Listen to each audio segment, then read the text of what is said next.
18. Dear Miranda, thank you for participating in our crafts art fair. Since we've chosen you as one of the artists of this year, we are looking forward to introducing your unique handmade baskets to our community. As part of organizing the exhibition plan, we are happy to inform you that your artworks will be exhibited at the assigned table, number 7. Visitors can easily find your artworks located near the entrance. If you have any special requirements or need further assistance, feel free to contact us in advance. Sincerely, Helen Dwyer. 19. The shed is cold and damp, the air thick with the smell of old wood and earth. It's dark, and I can't make out what's moving in the shadows. Who's there? I ask, my voice shaking with fear. The shadow moves closer, and my heart is beating fast, until the figure steps into a faint beam of light breaking through a crack in the wall. A rabbit. A laugh escapes my lips as it stares at me with wide, curious eyes. You scared me, I say, feeling much better. The rabbit pauses for a moment, then hops away, disappearing back into the shadows. I'm left smiling. I start to feel at ease. 20. Improving your gestural communication involves more than just knowing when to nod or shake hands. It's about using gestures to complement your spoken messages, adding layers of meaning to your words. Open-handed gestures, for example, can indicate honesty, creating an atmosphere of trust. You invite openness and collaboration when you speak with your palms facing up. This simple yet powerful gesture can make others feel more comfortable and willing to engage in conversation. But be careful of the trap of over-gesturing. Too many hand movements can distract from your message, drawing attention away from your words. Imagine a speaker whose hands move quickly like birds, their message lost in the chaos of their gestures. Balance is key. Your gestures should highlight your words, not overshadow them.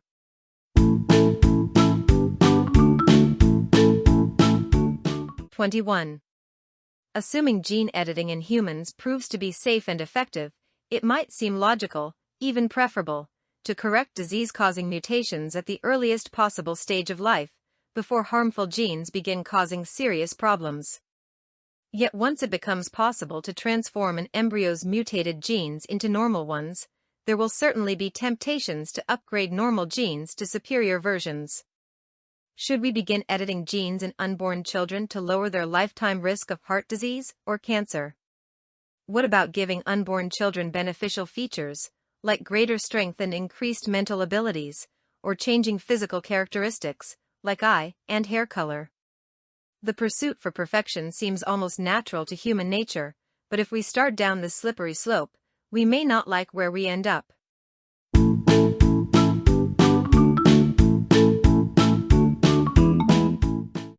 22. The science we learn in grade school is a collection of certainties about the natural world. The Earth goes around the sun, DNA carries the information of an organism, and so on. Only when you start to learn the practice of science do you realize that each of these facts was hard-won through a succession of logical inferences based upon many observations or experiments. The process of science is less about collecting pieces of knowledge than it is about reducing the uncertainties in what we know. Our uncertainties can be greater or lesser for any given piece of knowledge depending upon where we are in that process.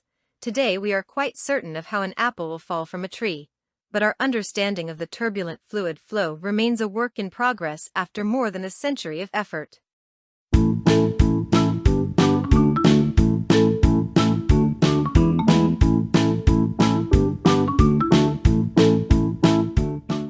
23. There is a wealth of evidence that when parents, teachers, supervisors, and coaches are perceived as involved and caring, people feel happier and more motivated. And it is not just those people with power, we need to feel valued and respected by peers and coworkers. Thus, when the need for relatedness is met, motivation and internalization are fueled, provided that support for autonomy and competence are also there. If we are trying to motivate others, a caring relationship is a crucial basis from which to begin. And when we are trying to motivate ourselves, Doing things to enhance a sense of connectedness to others can be crucial to long-term persistence. So exercise with a friend, call someone when you have a difficult decision to make, and be there as a support for others as they take on challenges.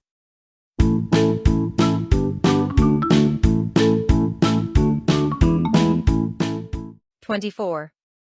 Modern brain scanning techniques such as fMRI, functional magnetic resonance imaging, have revealed that reading aloud lights up many areas of the brain.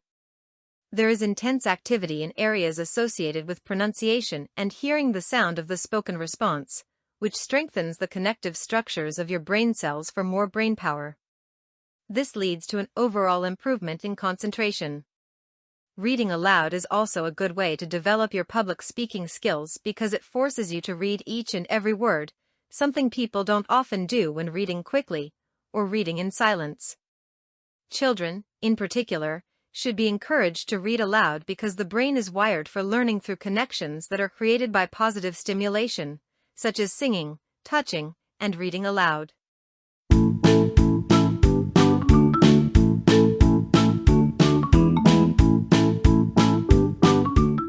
26. Robert E. Lucas, Jr. was born on September 15, 1937, in Yakima, Washington. During World War II, his family moved to Seattle, where he graduated from Roosevelt High School. At the University of Chicago, he majored in history. After taking economic history courses at University of California, Berkeley, he developed an interest in economics. He earned a doctoral degree in economics from the University of Chicago in 1964. He taught at Carnegie Mellon University from 1963 to 1974 before returning to the University of Chicago to become a professor of economics. He was known as a very influential economist and, in 1995, he was awarded the Nobel Prize in Economic Sciences.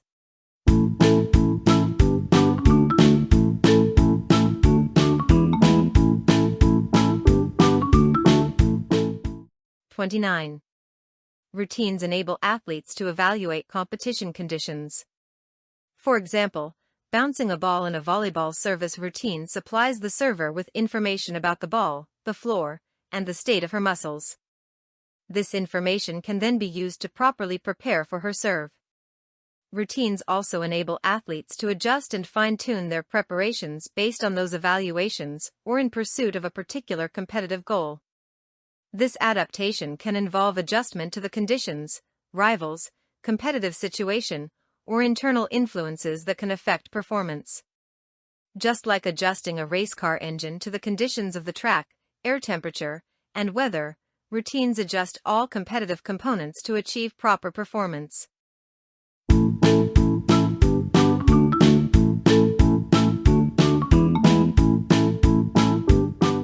30.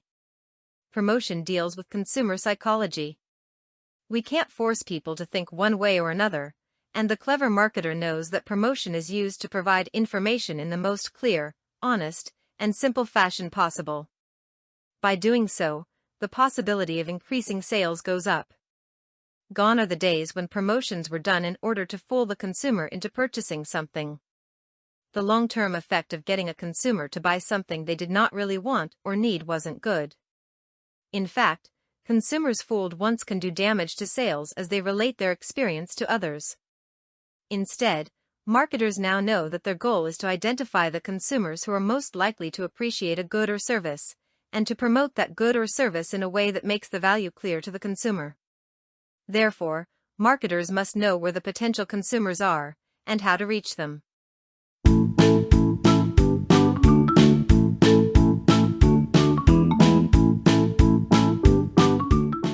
31.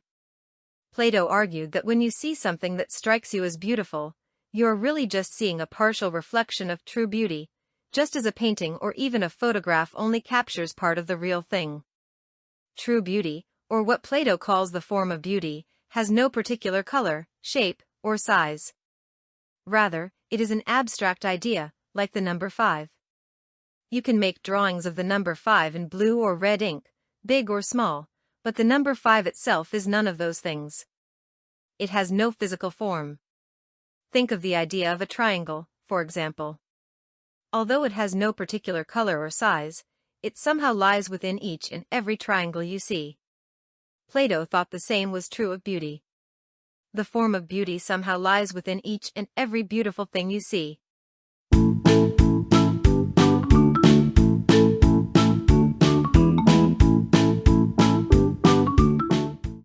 32. As you listen to your child in an emotional moment, be aware that sharing simple observations usually works better than asking questions to get a conversation rolling. You may ask your child, "Why do you feel sad?" and she may not have a clue. As a child, she may not have an answer on the tip of her tongue. Maybe she's feeling sad about her parents' arguments, or because she feels overtired, or she's worried about a piano recital. But she may or may not be able to explain any of this. And even when she does come up with an answer, she might be worried that the answer is not good enough to justify the feeling. Under these circumstances, a series of questions can just make a child silent. It's better to simply reflect what you notice. You can say, "You seem a little tired today," or, "I noticed that you frowned when I mentioned the recital," and wait for her response.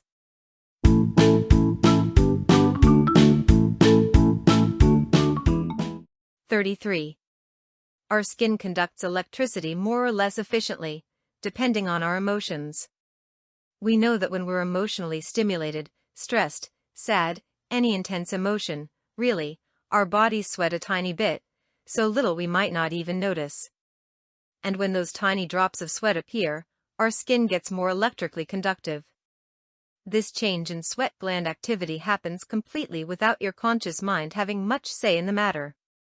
If you feel emotionally intense, you're going to notice an increase in sweat gland activity. This is particularly useful from a scientific viewpoint, because it allows us to put an objective value on a subjective state of mind. We can actually measure your emotional state by tracking how your body subconsciously sweats, by running a bit of electricity through your skin. We can then turn the subjective, subconscious experience of emotional intensity into an objective number by figuring out how good your skin gets at transferring an electrical current.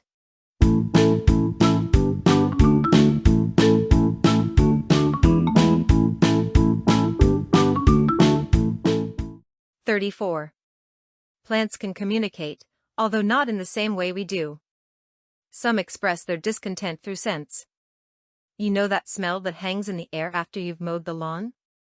Yeah, that's actually an SOS. Some plants use sound. Yes, sound, though at a frequency that we can't hear. Researchers experimented with plants and microphones to see if they could record any trouble calls. They found that plants produce a high-frequency clicking noise when stressed and can make different sounds for different stressors. The sound a plant makes when it's not getting watered differs from the one it'll make when a leaf is cut. However, it's worth noting that experts don't think plants are crying out in pain. It's more likely that these reactions are knee-jerk survival actions. Plants are living organisms, and their main objective is to survive. Scents and sounds are their tools for defending against things that might harm them.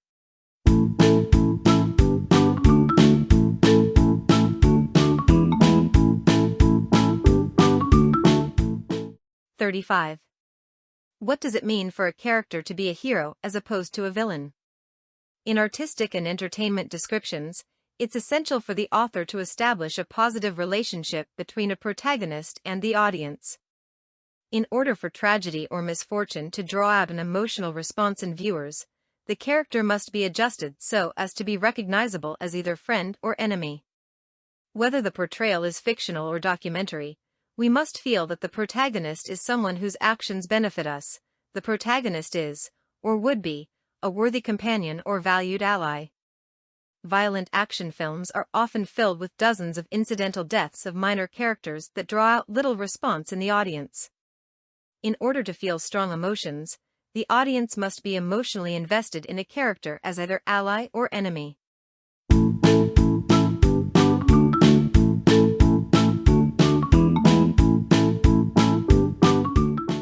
36.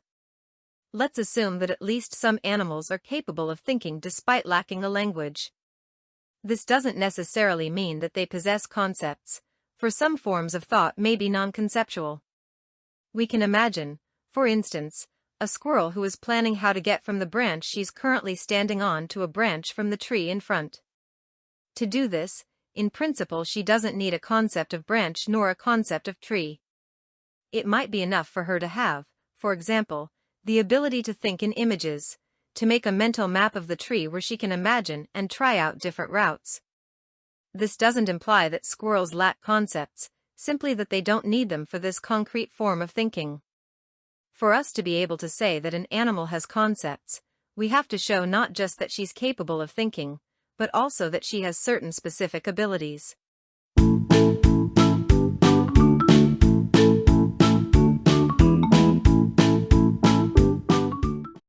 (37) Cartilage is extremely important for the healthy functioning of a joint, especially if that joint bears weight, like your knee.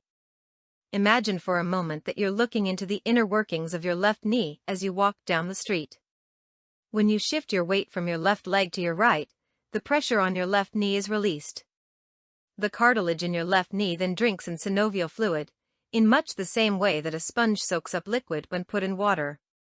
When you take another step and transfer the weight back onto your left leg, much of the fluid squeezes out of the cartilage.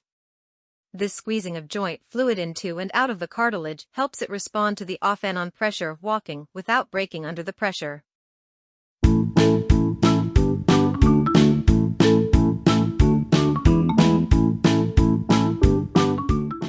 (38) Piaget put the same amount of water into two different glasses, a tall narrow glass and a wide glass, then asked kids to compare two glasses. Kids younger than 6 or 7 usually say that the tall narrow glass now holds more water, because the level is higher. And when they are ready, they figure out the conservation of volume for themselves just by playing with cups of water. Piaget argued that children's understanding of morality is like their understanding of those water glasses. We can't say that it is innate or kids learn it directly from adults. Rather, it is self-constructed as kids play with other kids. Taking turns in a game is like pouring water back and forth between glasses. Once kids have reached the age of 5 or 6, then playing games and working things out together will help them learn about fairness far more effectively than any teaching from adults.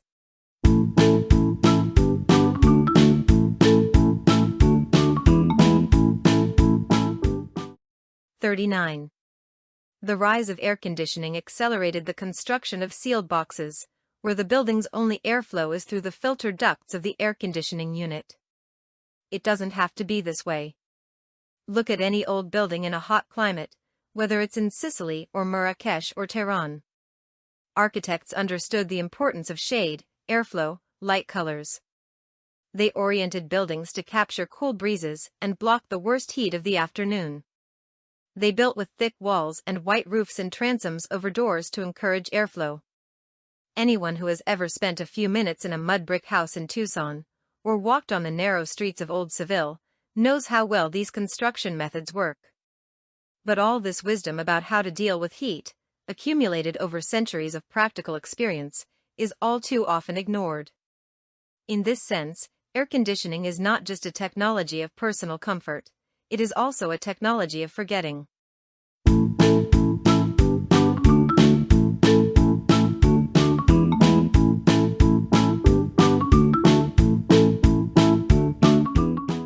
(40) In the course of trying to solve a problem with an invention, you may encounter a brick wall of resistance when you try to think your way logically through the problem. Such logical thinking is a linear type of process, which uses our reasoning skills. This works fine when we're operating in the area of what we know or have experienced. However, when we need to deal with new information, ideas, and viewpoints, linear thinking will often come up short. On the other hand, creativity by definition involves the application of new information to old problems and the conception of new viewpoints and ideas. For this you will be most effective if you learn to operate in a non-linear manner, that is, use your creative brain. Stated differently, if you think in a linear manner, you'll tend to be conservative and keep coming up with techniques which are already known. This, of course, is just what you don't want. Logical thinking works well with familiar problems but falls short in dealing with new ideas, for which creative thinking is needed to come up with innovative solutions.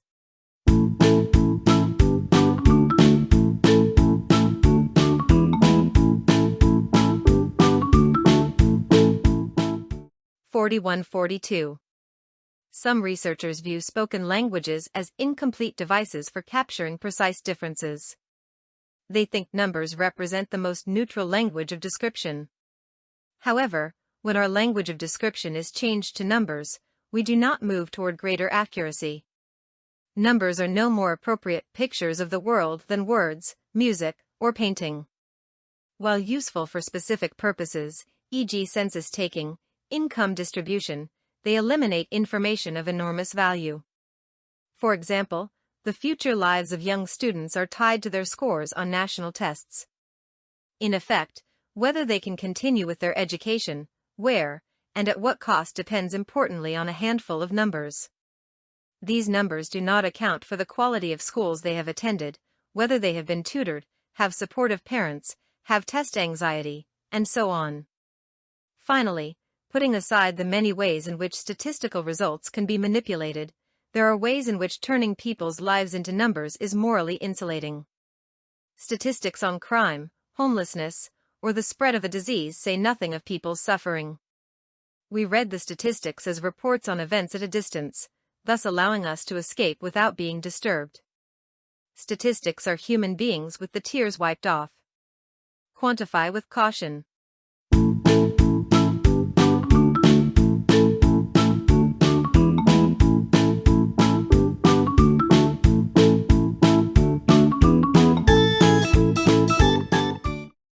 43-45.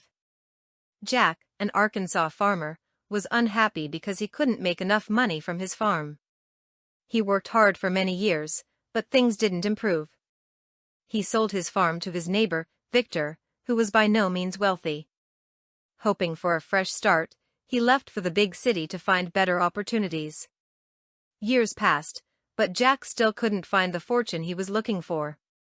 Tired and broke, he returned to the area where his old farm was. One day, he drove past his old land and was shocked by what he saw. Victor, the man who had bought the farm with very little money, now seemed to be living a life of great success. He had torn down the farmhouse and built a massive house in its place. New buildings, trees, and flowers adorned the well-kept property. Jack could hardly believe that he had ever worked on this same land. Curious, he stopped to talk to Victor. "How did you do all this?" he asked. And he continued, "When you bought the farm, you barely had any money. How did you get so rich?" Victor smiled and said, "I owe it all you. There were diamonds on this land, acres and acres of diamonds. I got rich because I discovered those diamonds." "Diamonds?" Jack said in disbelief. And he said, "I knew every part of that land, and there were no diamonds." Victor reached into his pocket and carefully pulled out something small and shiny. Holding it between his fingers, he let it catch the light. He said, "This is a diamond." Jack was amazed and said, "I saw so many rocks like that and thought they were useless. They made farming so hard." Victor laughed and said, "You didn't know what diamonds look like. Sometimes, treasures are hidden right in front of us.